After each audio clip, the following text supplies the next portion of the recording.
Pada kesempatan ini kita akan belajar tentang bahasa roh. Yang sering kita dengar yaitu apa? Sikurabaraba, sikurabaraba, sikuraba, kuraba. Itu artinya Tuhan Yesus mulia. Ini bahasa semut.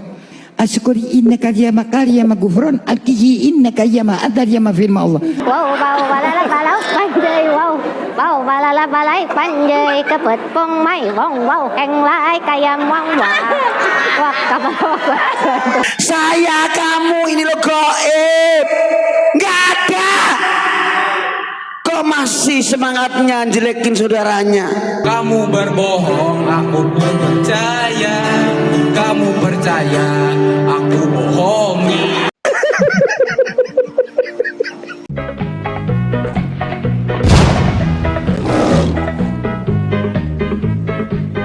Assalamualaikum warahmatullahi wabarakatuh, sahabat semuanya. Jumpa lagi kita ya. Alhamdulillahirabbil alamin. Segala puji bagi Allah Tuhan semesta alam. Tiada Tuhan selain Allah. Allah lah satu-satunya Tuhan.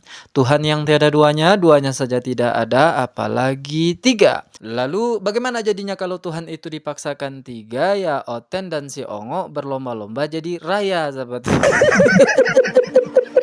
Oten dan Ongo berlomba-lomba jadi raya. Jadinya Oten Ongo raya. Kalau di Oten atau di kalangan Kristen itu memang ada bahasa roh. Dan ada pula kamusnya, sahabat. Saya dah temukan orang yang bisa mengartikan, menerjemahkan bahasa roh di kalangan Kristen ya, yang banyak dibacakan, disebut, diucapkan oleh orang Kristen. Saya sebut oknum saja lah ya, misalnya si Risuli Lubis ya kan, pendeta yang selalu berbahasa roh. Nah, selama ini mungkin Anda bertanya-tanya, apa arti bahasa roh yang dibaca oleh si Risuli Lubis itu? Nah, ini ada penerjemahnya. Itu di Kristen ya, kita sebut dengan Oten, orang sulul emang nekat. Nah, sekarang ada pula orang yang mengaku Islam, dia ngakunya orang Islam, pendakwah, pimpinan pondok pesantren, tapi kelakuannya itu, ongok rayanya itu sama juga dengan para Oten yang selama ini kita reaksi, sahabat. Dan dia viral sekarang. Itu kita sebut namanya Mbah Coli atau Mbah Makoli ya. Karena memang bahasa yang dia ciptakan sendiri itu disebut dengan bahasa Makoli. Katanya itu bahasa Suryani. Bahkan bahasa semut, bahasa jin, bahasa setan, malaikat dan bahasa hujan pun dia paham juga, sahabat. Artinya orang-orang yang akan saya tampilkan ini itu 11-12, sahabat. Apanya? Gila dan begonya, sahabat.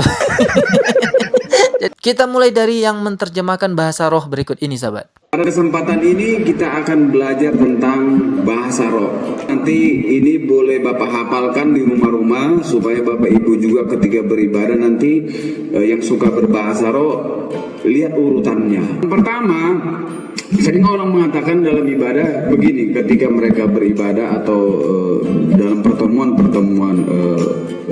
ibadah, ada kalimat yang mengatakan bla bla bla, bla bla bla, bla bla bla, bla bla bla, bla bla bla, bla bla bla, artinya Tuhan Yesus baik. Angel ya, betul-betul angel orang ini, sahabat. Bla bla bla, bla bla bla, bla bla bla. Tuhan Yesus baik. Ini dapat dari mana si Ongo ini ya? Orang Kristen tolong Anda bersuara ya. Apakah betul bla bla bla bla bla bla itu adalah sebuah bahasa atau yang disebut dengan bahasa roh dan artinya adalah Tuhan Anda baik? Nah, apakah betul? Tolong Anda tulis di kolom komentar. Kalau tidak, cukup katakan orang ini ngila ya, ngila dan vego. Itu baru satu tuh yang pertama. Yang kedua, bahasa roh yang kedua. Yang kedua, siki. Itu yang kedua. Artinya Tuhan Yesus ajaib. Yang kedua sik artinya Tuhan Yesus ajaib. Kalau ditambah bum gimana itu ya? Kan jadinya begini, siki bum bum, artinya Tuhan Yesus ajaib naik sepeda. Kan Kenapa bum bum itu terjemahannya adalah sepeda? Ya karena memang di zaman Yesus itu baru ada sepeda, bukan kata saya. Dalam ceritanya Rudi Yohanes atau sang debaternya orang Kristen Oten ya, kan ada nyanyinya, dia sendiri yang menyanyikan si Rudi Yohanes itu. Yesus naik sepeda katanya. Ada tuh di channel Rudi Yohanes. Makanya bum bum itu terjemahannya adalah sepeda. Nah, digabung dengan bahasa roh siki bum bum artinya adalah Yesus ajaib naik sepeda, sahabat. Itu yang kedua. Yang ketiga. Dan yang ketiga, sikilabalaba, sikilabalaba, sikilabalaba, sikilabalaba, sikilabalaba. Gitu ya. Yang ketiga, itu artinya Tuhan Yesus luar biasa. Kita tidak tahu dari mana dasarnya orang ini menerjemahkan sikilabalaba itu artinya adalah Yesus itu luar biasa. Tapi dalam pandangan Pelet Tupai Bamtri atau Pelet Tupai Bamtri menerawangnya, ini orang ini karena terinspirasi dari sebuah film ya, makhluk yang bernama Spider lalu menggigit seorang manusia, man, menjadi Spider-Man ya, manusia laba-laba. Dan ketika dia menjadi manusia laba-laba itu, dia menjadi sosok yang sangat luar biasa. Makanya siki laba-laba itu diartikan Tuhan Yesus luar biasa. Berarti di sini dia menyamakan Yesus itu dengan laba-laba, sahabat. Kapan pula Yesus ini berbahasa roh laba-laba ya, sahabat? Siki laba-laba, siki laba-laba. Na'udzubillah min dzalik. Itu yang ketiga. Yang keempat. Dan satu lagi yang sering kita dengar yaitu apa? Sikurabaraba, sikurabaraba, sikuraba, kuraba.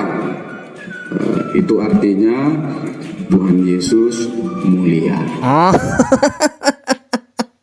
Si kurabaraba artinya adalah Tuhan mulia ya. Yang suka meraba-raba itu artinya mulia. Astagfirullahaladzim. Ya banyak aja lah ngucap kalau nemu atau menengok orang ini ya, sahabat. Ngucap aja perbanyak. Nggak ada bedanya dengan si makoli-makoli. Harus banyak kita ngucap. Saya yakin mereka ini seperguruan, sahabat ya. Baca gini. Bismillahirrahmanirrahim. Zakat rubi ajin ko ada kujib. Ma mungkin ada kajib. Itu bahasa gini. Beda dengan bahasanya malaikat. Bismillahirrahmanirrahim. La ta'dili inna ja'alna bayyana Allah. Bahasa semut. Bismillahirrahmanirrahim. Siki inna ja'alna bayyana Allah. Tidak diragukan lagi dari video-video ini, pengakuan-pengakuan mereka ini, dari bahasa-bahasa yang mereka kuasa ini, tidak diragukan lagi bahwa mereka ini seperguruan. Siapa gurunya? Saya tidak tahu. Tapi yang jelas sekarang mereka jadi guru dan melahirkan seorang murid, bukan seorang, banyak murid. Salah satunya ini nih, yang murid dari Gufron Makoli ini. Suaranya udah mirip si Gufron. Bedanya dia suka menggoblok-goblokkan orang, sahabat. Dan di sini dia mencoba untuk menafsirkan, menerjemahkan makna dari huruf ba dalam Bismillahirrahmanirrahim. Berikut videonya. Ayo sekarang Pak Mujib bongkar. Keterangan Bismillahirrahmanirrahim.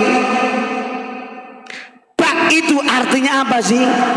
Anu duake ghaibul ghuyub wa ghaibul ghuyubiyah. Gaibnya hal-hal yang bersifat gaib. Bahwa kita ini gaib semua, goblok. Kita semuanya ini gaib, goblok. Biarin. Kalau begini cara ngomongnya yang suka goblok-goblokin orang dan intonasinya begitu, saya jadi tahu nih gurunya siapa, yaitu Mr. TM, sahabat. TM kan kemarin ditangkap, makanya para muridnya ini bermunculan ya. Masa guru kami ditangkap? Ya nggak terima mereka, akhirnya mereka bermunculan. Ini nih muridnya, sahabat ya. Sama betul kan cara mereka bicara, baik si Gufron Makoli maupun muridnya ini. Gurunya sama, Mr. TM, sahabat, suka menggoblok-goblokkan orang. Dia merasa paling pintar di sini ya, dan paling bisa menerjemahkan, mengartikan, menafsirkan huruf ba dalam Bismillahirrahmanirrahim itu. Apakah betul? Lebih baik kita dengarkan penjelasan dari Ustadz Adi Hidayat berikut, sahabat. Ba aja. Bismillahirrahmanirrahim. Ba. Kenapa di sini menggunakan ba? Kenapa ismunya langsung? Sementara Iqra bismi rabbikal ladzi khalaq, bismi dipisah, ba ada alifnya. Di sini tidak. Lihat sini. Bismillahirrahmanirrahim. Bismillah. Ya, bismillahirrahmanirrahim. Ba baru dari ba. Kenapa menggunakan ba? Dilihat, oh ba dalam bahasa Arab itu ada 14 fungsi. Dari mana taunya? Buka kitab Bughdil Labib an Kutubil A'arib karya Ibnu Hisham Al-Ansari. Ada 14 fungsi. Apa di antara 14 fungsi itu? Ada yang disebut dengan ilsaq, ada istighraq, ada sababiyah, ada musahabah, ada ghayah, ada macam-macam. Apa maknanya itu semua? Ilsaq, sesuatu yang menunjukkan kedekatan. Dalam bahasa Arab sesuatu yang dekat dan lekat disebut dengan lisaqun. Karena itu lem dalam bahasa Arab disebut dengan lisaq. Bukankah lem membuat sesuatu dengan yang lainnya menempel? Tempelkan, bahasa Arabnya ilsaq. Alsaqa yulsiqu. Lemnya disebut dengan lisaq. Ba di sini di antara fungsinya babul ilsaq. Ba untuk menunjukkan sesuatu yang menempel dengan lekat. Jadi ketika Anda mengatakan bismillah dengan menyebut nama Allah, mau minum bismillah. Lihat baik-baik. Seorang yang paham fungsi ba-nya, ba untuk menempelkan sesuatu, ditempelkan dengan apa? Ismullah, dengan pengawasan Allah Subhanahu wa taala. Dia orang yang mau minum, dia tidak akan sembarang minum. Begitu dia menyebut bismillah, dia seakan merasakan bahwa minumnya ditempel oleh Allah Subhanahu wa taala. Subhanallah, ini baru benar. Kenapa bisa dikatakan benar? Karena dari apa yang beliau sampaikan itu gampang sekali otak kita ini mencerna, masuk akal, logis ya. Logikanya bisa diterima oleh semua kalangan dan ada dasarnya, ada kitab yang dibacakan tadi. Beda dengan yang satu ya, muridnya si Macaulay dan Mr. TM itu. Dasarnya entah dari mana, lalu ujung-ujungnya dia menggoblok-goblokkan orang.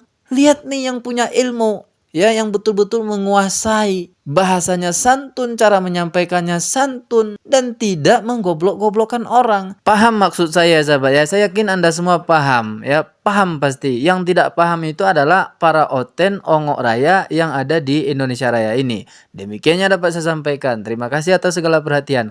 Mohon maaf jika ada silap kata. Assalamualaikum warahmatullahi wabarakatuh.